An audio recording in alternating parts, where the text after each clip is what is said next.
When Jessica Martinez got her DNA test results on March 22, 2024, she discovered something impossible. She shared no genetic material with either of her parents.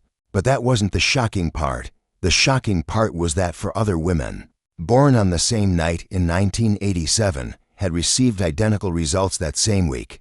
Jessica stared at her phone screen for the third time that morning, hoping the numbers would somehow change. The DNA analysis was definitive. 0% genetic match with Maria Martinez, listed as her mother. 0% genetic match with Carlos Martinez, listed as her father. Not adopted, switched. The customer service representative at Genetrace had been apologetic, but firm. "I'm sorry, Ms. Martinez, but our testing is 99.9% accurate. These results indicate you are not biologically related to the individuals listed as your parents." Jessica had hung up the phone and sat in her kitchen for 20 minutes, trying to process what this meant. She was 37 years old. She had grown up calling Maria and Carlos mom and dad. She had their last name, their stories there, family traditions. But according to science, she had been living someone else's life. Her first instinct was to call her parents, but something held her back. Instead, she opened her laptop and began researching DNA testing errors, false results, anything that might explain how such a massive mistake could occur. That's when she found the forum post that changed everything. It was buried in a genealogy discussion group, posted just 2 days earlier by someone named Sarah_1987. Has anyone else born on October 15, 1987, at St. Mary's Hospital gotten weird DNA results lately? Just wondering if there's something going on with the lab processing. Jessica's hands trembled as she typed her response. Yes, born October 15, 1987. St. Mary's Hospital. DNA test shows 0% match with parents. This is crazy. Within an hour, 3 more women had replied to the thread. All born on October 15, 1987. All at St. Mary's Hospital. All with DNA results that proved they weren't biologically related to the parents who had raised them. By evening, Jessica had exchanged phone numbers with 4 strangers who were about to become the most important people in her life: Sarah Bennett, Monica Rodriguez, Ashley Chen, and Emma Thompson. 5 women, all born within 6 hours of each other, all living with families they now knew weren't their biological relatives. The first video call was awkward and surreal. 5 faces on a screen, each one processing the same impossible reality. Sarah, a teacher from Denver, spoke first. "This has to be some kind of hospital mix-up, right? Like, babies got switched in the nursery." Monica, a graphic designer from Phoenix, shook her head. "But it's not just one switch, all 5 of us. That's not an accident. That's systematic." Ashley, a nurse from Seattle, was the most practical. "We need to see the hospital records, birth certificates, nursery logs, anything from that night. If there was a mix-up, there should be documentation." Emma, a lawyer from Boston, was already taking notes. "I can help with the legal aspects. But first, we need to understand what happened. How do 5 babies get switched with 5 different families on the same night?"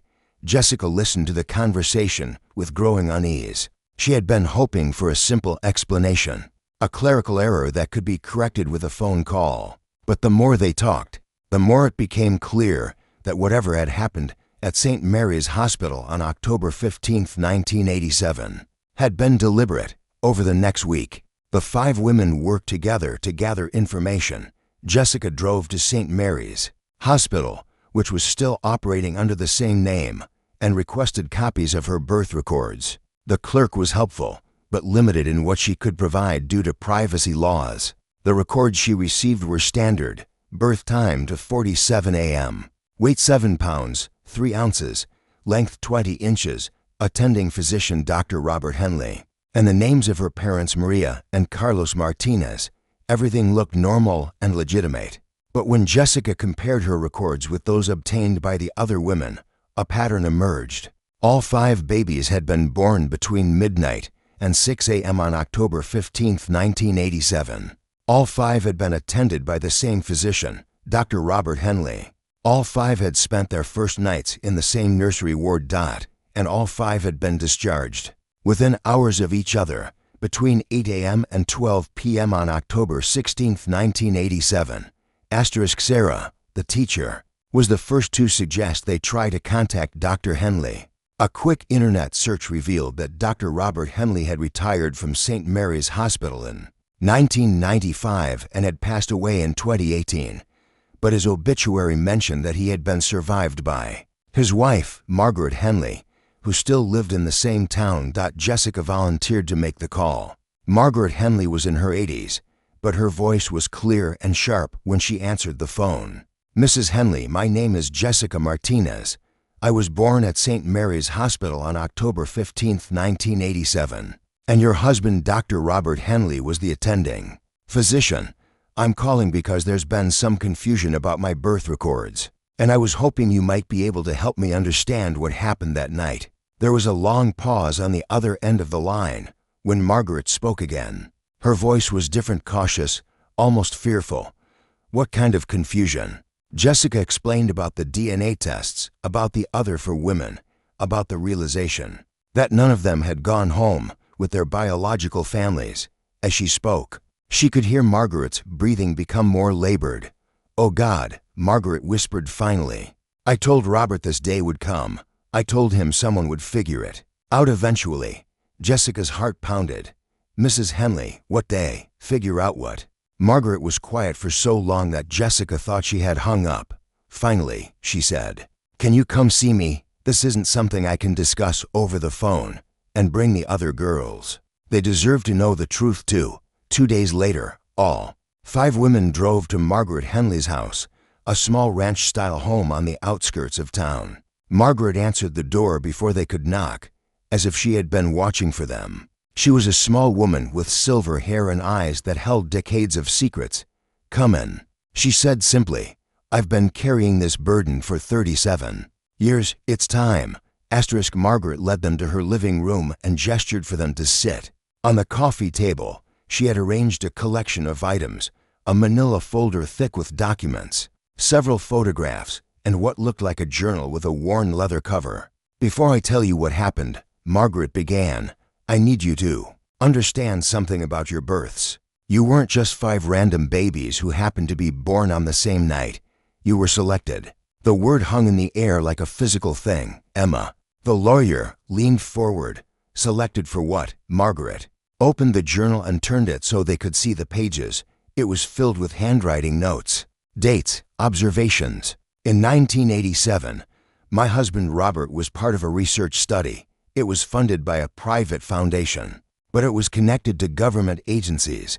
The study was called Project Family Bond, and it was designed to test whether genetic relationships were necessary for normal child development." Jessica felt sick. "You experimented on us?" "Not experimented," Margaret said quickly, "observed. The idea was to take 5 babies born to different families and switch them, then monitor their development over time to see if nurture could completely override nature. Would children raised by loving but genetically unrelated parents develop? Normally, would they form the same emotional bonds? Would they exhibit inherited traits that their adoptive families didn't possess?" Monica stared at her in horror. "You stole 5 babies for a psychology experiment?" Margaret's eyes filled with tears. Robert thought he was contributing to important research. The foundation told him the study would help improve adoption practices, help children in foster care, advance our understanding of human development. They said the families would be carefully selected, that the children would be loved and cared for just as well as if they had stayed with their biological parents. Sarah's voice was barely above a whisper. "What happened to our real parents, the biological ones?" Margaret reached for one of the photographs and handed it to Sarah. It showed 5 young couples, all holding newborn babies. The couples looked happy, tired, overwhelmed in the way new parents always do. "These are your biological families," Margaret said. Each family was told that their baby had died due to complications during delivery. They were given death certificates, held memorial services, grieved for children who were actually alive and healthy. The silence in the room was deafening. Jessica looked at the photograph and tried to identify which couple might be her biological parents. They all looked so young, so devastated by the loss they thought they had experienced. Ashley, the nurse, was the first to find her voice. "How could you fake death certificates? How could you make this work legally?" Margaret turned several pages in the journal. The foundation had connections everywhere. Hospital administrators, state officials, even funeral directors. The death certificates were real. They were just filed for babies who were actually alive.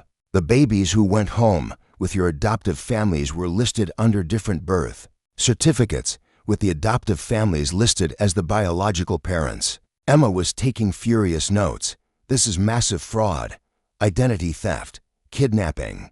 How many people were involved? More than you might think," Margaret admitted. But most of them didn't know the full scope of what was happening. The nurses thought they were just following transfer orders. The administrators thought they were processing routine paperwork. Only a few people knew about the complete switch. Jessica studied the photograph again. "These families are biological families. Do they know we're alive?" Margaret shook her head. The foundation monitored them for several years to make sure they didn't become suspicious. But as far as I know, they still believe their children died in 1987. Monica slammed her hand on the coffee table. "You let people grieve for 37 years for children who were alive. You let us grow up not knowing our real families. How could you live with that?" Margaret wiped her eyes. Robert started having doubts within the first year. He tried to contact the foundation to see the study results, to understand what they were learning from observing you. But they told him the study was classified and that his involvement was complete. They paid him a substantial sum and told him never to discuss the project with anyone. "But he told you," Sarah observed. "He did, and it ate away at him for the rest of his life. He started drinking heavily, became depressed, retired early. He wanted to come forward, to tell the truth, but the foundation had made it clear that speaking about the project would result in criminal charges for everyone involved." Ashley leaned back in her chair. "So we're supposed to just accept that our entire lives have been a lie? That some organization decided we were good subjects for their research project?" Margaret reached into the manila folder and pulled out a thick stack of papers. "I have something that might help. After Robert died, I found his personal files from the project. Names, addresses, documentation of payments, even some correspondence with the foundation.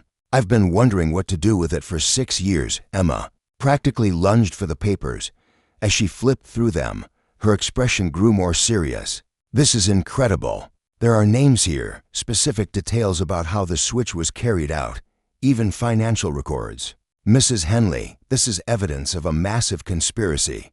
Jessica looked at the other women. "What do we do with this? Do we go to the police? Do we try to contact our biological families?" Sarah was staring at the photographs. "I keep thinking about these people, our biological parents.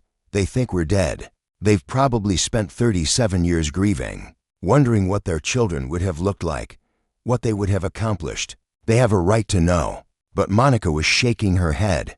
"And what about the families who raised us? My parents, the people I call Mom and Dad, they had no idea they were part of an experiment.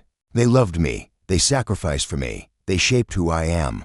Are we supposed to just tell them that I'm not really their daughter?" Emma looked up from the documents. "According to this, the foundation was called the Institute for Developmental Psychology. It was based in Washington, D.C., but it had connections to universities and research facilities across the country. The project we were part of wasn't the only one."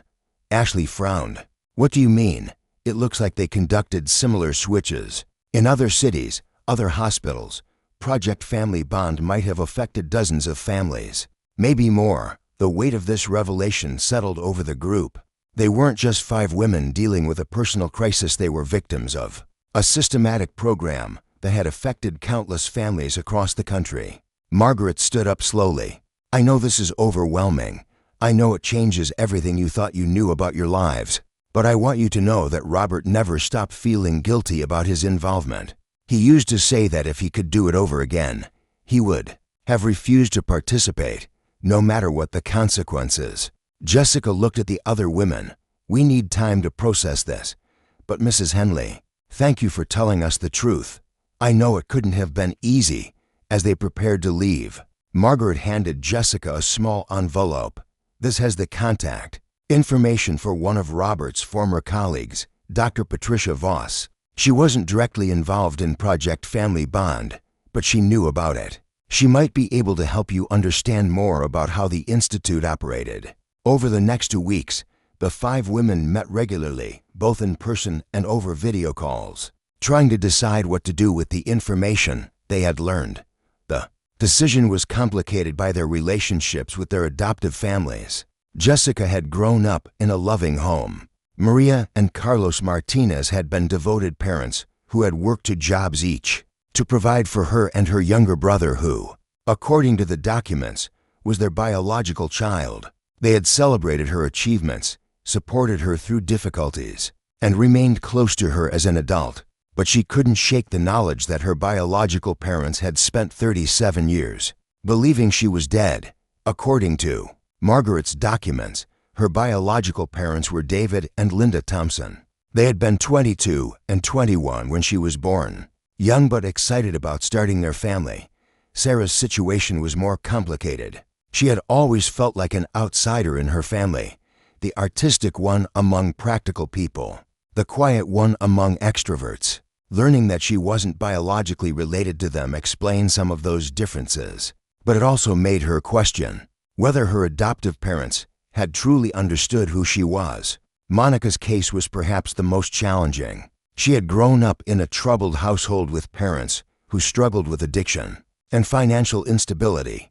While they had loved her, they hadn't been able to provide the stable environment she had needed as a child. She couldn't help but wonder what her life might have been like if she had stayed with her biological family. Emma, as the lawyer in the group, took on the responsibility of researching Dr. Patricia Voss. She discovered that Dr. Voss was now in her 70s and living in retirement in Florida. After several attempts, Emma managed to reach her by phone. Dr. Voss was initially reluctant to discuss her past work, but when Emma explained the situation and mentioned Robert Henley's name, she agreed to speak with them. What she revealed was even more disturbing than what they had learned from Margaret. The Institute for Developmental Psychology was a front organization. Dr. Voss explained during a video call with all 5 women. It was actually funded by a combination of government agencies and private corporations that were interested in research on human behavior modification and social control. Ashley interrupted. Social control? What does that mean? The people funding the research wanted to understand how to manipulate human development and family structures. They were interested in whether children could be successfully integrated into families and communities that were genetically and culturally different from their origins. The applications were troubling. Emma was taking notes furiously. What kind of applications? Dr. Voss hesitated. Military applications, intelligence operations, the ability to place operatives in foreign countries or different social environments and have them integrate successfully, but also social engineering, understanding how to reshape populations and communities. Jessica felt nauseated. So we were test subjects for training spies and social manipulation? In essence, yes. Project Family Bond was just one of many studies designed to test the limits of human adaptability and the effectiveness of environmental influence over genetic predisposition. Monica leaned forward. Dr. Voss, how many children were affected by these programs? I honestly don't know the full scope. I was only involved peripherally, and the Institute compartmentalized its research very carefully. But based on what I observed during my time there, I would estimate that hundreds of families were affected across multiple projects and locations. The conversation with Dr. Voss lasted for over 2 hours. By the end, the 5 women had a much clearer picture of what had happened to them, but they were also more overwhelmed by the magnitude of the conspiracy they had uncovered. Dr. Voss provided them with additional names and contacts, including former Institute employees who might be willing to speak about their experiences. She also warned them that coming forward publicly could result in retaliation from powerful people who had been involved in funding the research. These programs were shut down officially in the early 1990s, Dr. Voss explained, but many of the people who authorized and funded them are still alive and still in positions of power. They won't want this information to become public, despite the warnings. The The 5 women decided they needed to take action. Too many families had been affected. Too many people deserved to know the truth about their lives and their children's. Lives.Emma began compiling a comprehensive legal case, gathering all the evidence they had collected and researching similar cases that might have been affected by institute programs. Sarah reached out to investigative journalists who specialized in government conspiracy cases. Monica started a private social media group for people who suspected they might have been affected by similar programs. Jessica made the most difficult decision of all. She decided to contact her biological parents. Using the information from Margaret's documents, she was able to locate David and Linda Thompson. They were now 59 and 58, living in the same state where Jessica had been born. David worked as an electrician, and Linda was a school secretary. They had never had other children. Jessica spent weeks crafting a letter, trying to find the right words to explain an impossible situation. How do you tell someone that the child they mourned for 37 years is actually alive and standing in their kitchen? She finally settled on a simple approach. She would tell them she was adopted and believed they might be her biological parents. Without initially revealing the full scope of what had happened, she included copies of her birth certificate and hospital records, along with photos of herself as a child and adult. 3 days after sending the letter, her phone rang. Jessica. The voice was tentative, hopeful, and heartbroken all at once. Mrs. Thompson, we got your letter, and I have to tell you, you look exactly like David's mother did when she was young. The resemblance is unmistakable. Jessica closed her eyes. I know this must be overwhelming. Overwhelming doesn't begin to cover it. Linda's voice was shaking. Jessica, we were told you died. We held a funeral. We have a grave with your name on it. We visit it every year on your birthday. The conversation lasted for 3 hours. Jessica learned that David and Linda had named her Jennifer, and that they had chosen that name because Linda's grandmother had been named Jennifer and had died the year before Jessica was born. They had planned to call her Jenny. They had never stopped grieving their daughter's death. They had undergone counseling, but the loss had affected every aspect of their lives. They had tried to have other children, but had experienced multiple miscarriages, which doctors suggested might have been stress-related. We always wondered what you would have looked like, Linda said through tears, what kind of person you would have become. And now, here you are. David took the phone for the last part of the conversation. His voice was deeper than Jessica had expected, but she could hear similarities to her own speech patterns. Jessica, Jennifer, I don't know what to call you. I don't know how this is possible. But I want you to know that not a day has gone by that we haven't thought about you. We love you. And we've always loved you, even when we thought we'd lost you. By the time Jessica hung up the phone, she was emotionally exhausted, but she also felt something she hadn't expected, a sense of completion. For the first time in her life, she understood where her artistic abilities came from. Linda had been a painter before marriage, why she had always been drawn to electrical work, David's profession, and why she had always felt slightly out of place in her adoptive family's dynamic. The reunion with her biological parents was planned for the following weekend. Jessica decided to bring Maria and Carlos Martinez with her, feeling that all 4 parents deserved to meet and understand what had happened. The meeting was awkward and emotional, but it was also healing. David and Linda Thompson were able to thank Maria and Carlos Martinez for raising their daughter with love and care. Maria and Carlos were able to see the biological parents whose grief had made their joy possible. You gave her everything we couldn't, Linda told Maria, holding Jessica's hand. You were the parents she needed when she needed them. Maria, who had been worried that the biological parents would want to take Jessica away somehow, found herself embracing Linda. She's always been curious about where she came from. Now she can know both sides of her story. The other 4 women had similar reunions with their biological families, though each situation presented its own unique challenges and emotions. Sarah discovered that her artistic talents came from a family of musicians and writers. Monica learned that her biological parents had overcome addiction issues and might have provided the stability she had lacked in her adoptive home. Ashley found biological parents who were both medical professionals explaining her natural aptitude for nursing. Emma met a family of educators and social activists, which aligned perfectly with her legal career and her passion for justice. But the reunions were just the beginning. Emma's legal research had identified dozens of other potential victims of institute programs, and several investigative journalists had picked up the story. The evidence that Margaret Henley had preserved was enough to launch a federal investigation into the Institute for Developmental Psychology and the government agencies that had funded its research. The investigation revealed that Project Family Bond had been conducted in 8 different cities between 1985 and 1992, affecting nearly 200 families.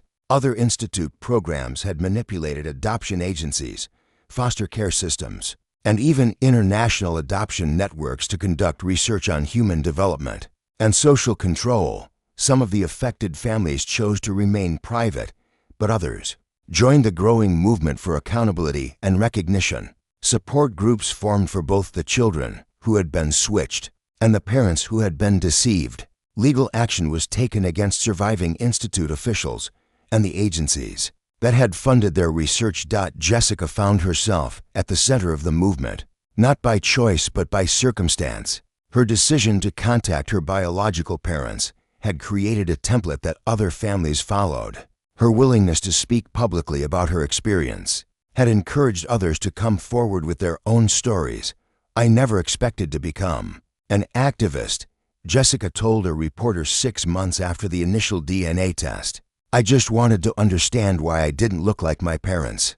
But once you learn that your entire life has been shaped by someone else's experiment, you can't just pretend it didn't happen. The legal battles were lengthy and complex. Many of the people who had authorized and conducted the Institute's research had died or were protected by statute of limitations laws. But the investigation led to policy changes in hospital procedures, adoption regulations, and oversight of research involving human subjects. More importantly, it led to reunions. Nearly half of the affected families were able to locate their biological relatives and begin the process of rebuilding relationships that had been severed by deception. Jessica maintained relationships with both sets of parents. She started calling Linda and David by their first names, reserving Mom and Dad for Maria and Carlos, who had earned those titles through 37 years of love and sacrifice.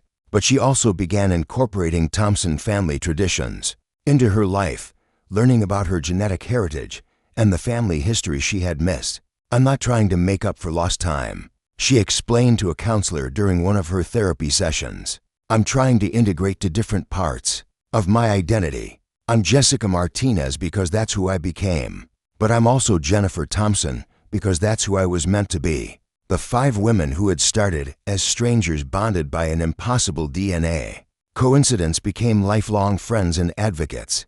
They started a non-profit organization dedicated to helping other families affected by research deception and working to prevent similar abuses in the future. They also became cautious advocates for the families who had raised them. "Our adoptive parents were victims too," Monica emphasized during congressional testimony about research ethics.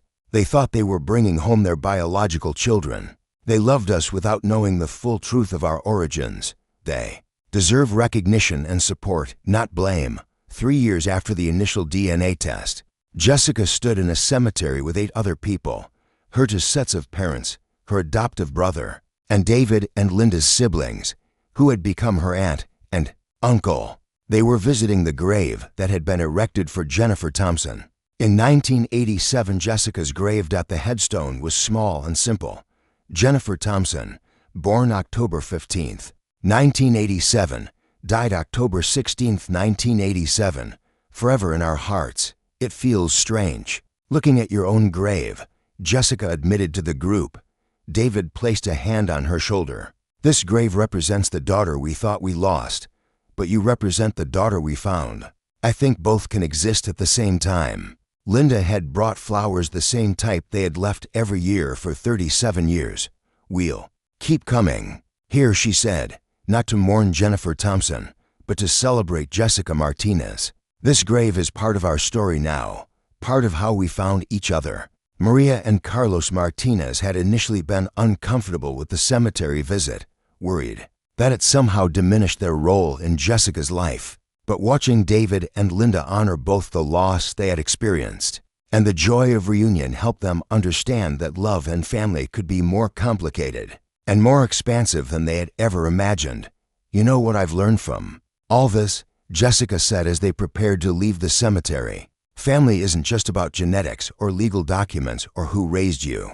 It's about the people who choose to love you and the people you choose to love back. I got lucky enough to have families who chose to love me, even when they didn't know the whole truth about who I was. The Institute for Developmental Psychology was officially disbanded in 1993, according to government records, but the effects of its research programs continued to reverberate through the lives of the families it had affected. Some of those effects were negative trust issues, identity confusion, and legal complications that took years to resolve. But some effects were unexpectedly positive. Families learned to expand their definitions of love and belonging. Children discovered genetic talents and interests they had never understood. Parents found ways to honor both the children they had raised and the children they had lost. Jessica's story became part of a documentary about government research programs and their impact on families. But for her, the most important outcome was much more personal. She had learned where she came from without losing who she had become. On October 15, 2024, exactly 37 years after her birth, Jessica celebrated her birthday with all four parents, her adoptive brother, her biological aunts and uncles, and the four women who had shared her impossible journey. It was chaotic and emotional and perfect in its imperfection. You know, Sarah said as they gathered around the birthday cake, when I took that DNA test, I thought I was just going to learn about my ancestry. I never imagined I'd end up with 4 new sisters and a whole new understanding of what family means. Monica raised her glass to unexpected families and DNA tests that change everything. To the truth, Ashley added, even when it's complicated. 2 second chances, Emma said, and first chances we never knew we missed. Jessica looked around the table at the faces of people who had become family through shared experience, genetic connection, and chosen love. To all of us, she said finally, for being brave enough to ask questions and strong enough to handle the answers. The candles flickered as she made her wish. She didn't wish for her life to have been different. She wished for the strength to help other families find their own complicated truths and their own expanded definitions of love. Sometimes the most important discoveries are the ones that remake your understanding of who you are and where you belong. And sometimes the greatest gift is learning that you can belong to more than one place at the same time.